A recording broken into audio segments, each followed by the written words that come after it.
Hello everyone, welcome back to the channel.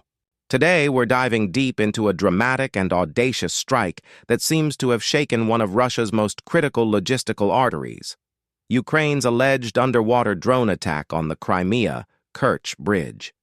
The reports claim that this operation has put Vladimir Putin and his regime in shock by striking at Russia's supply lifeline to the annexed peninsula. Let's break down what likely happened, the military and symbolic implications, and what this could mean in the days ahead. It all begins in the early hours of June 3, 2025, when Ukraine's Security Service, SBU, announced that they had detonated an explosive device beneath the waves, targeting the underwater pillars supporting the Kerch, Crimea bridge. Reuters. According to their claim, some 1,100 kilograms of explosives, TNT equivalent, were used in the blast, planted over a period of months, designed to inflict structural damage on this key maritime link, the Washington Post. The Kerch Bridge is nothing less than a strategic corridor. It connects mainland Russia's transportation network directly to Crimea, carrying both road and rail traffic. Since Russia's annexation of Crimea in 2014, control of that bridge has been a logistical and symbolic lifeline. Al Jazeera.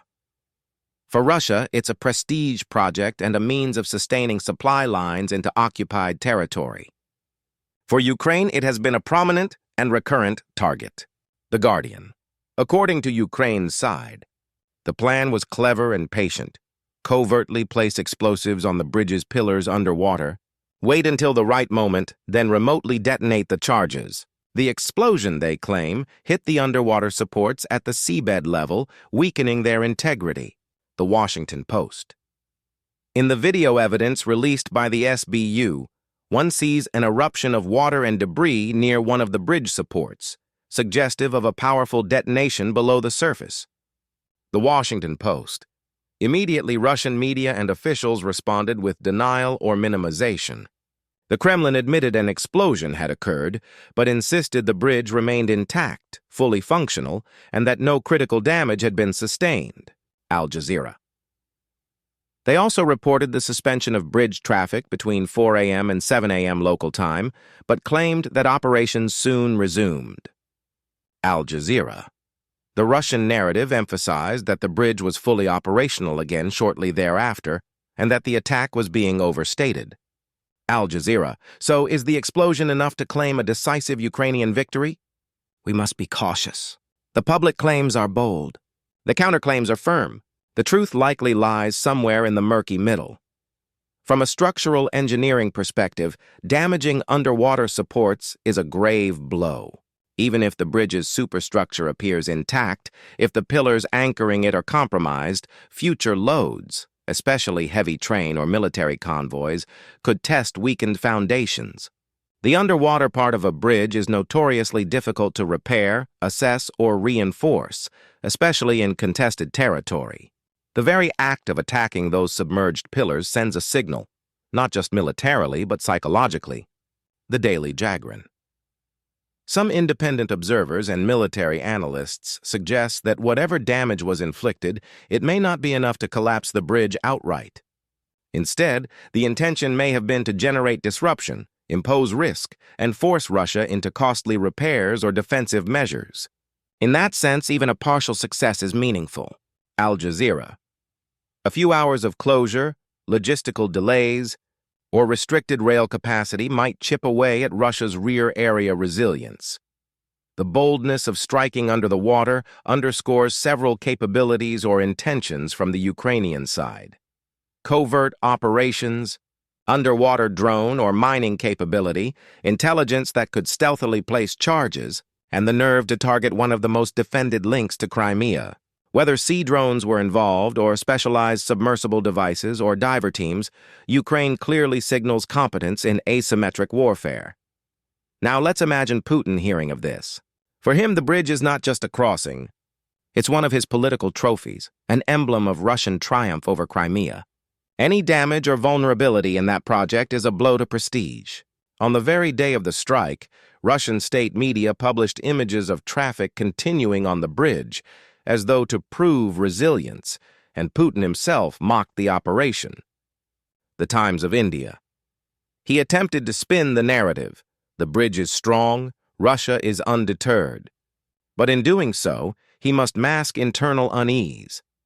Such an adversarial act close to a symbolic asset puts pressure on Putin on multiple fronts, domestically among his supporters who expect strength and invulnerability, and among the military elite, who now must divert resources to inspect or reinforce defenses. At the same time, it allows Ukraine to frame the narrative that Russian occupation infrastructure is vulnerable and that Ukraine has the capability to strike deep at enemy lifelines. From the logistical angle, any delay or doubt at the bridge could complicate Russia's reinforcements. Supply convoys, fuel movement, and rail shipment into Crimea and even toward southern Ukraine fronts. If the damage forces restrictions on heavy loads or necessitates rerouting, it becomes a pain point not just militarily but economically. The symbolic ripple might encourage further strikes against Russian supply chains. Looking ahead, we should expect a few developments. First, Russia will likely intensify security measures around the bridge. Underwater inspections, deployment of sensors, counter-drone systems, barrier nets, or even closing certain sections to heavy traffic. They may also accelerate patch repairs or reinforce pillars. Second, Ukraine may seek to follow up with further drone or sabotage operations before Russian fixes can fully take effect. Third, Russia might attempt reprisal strikes in Ukraine as a signal of deterrence. Fourth, this event might pressure backers of Ukraine to raise the stakes. If Ukraine can pull off underwater strikes, what else can their arsenal do? And finally, in global perception, Ukraine could leverage this incident to boost its reputation as a technologically agile resistance power.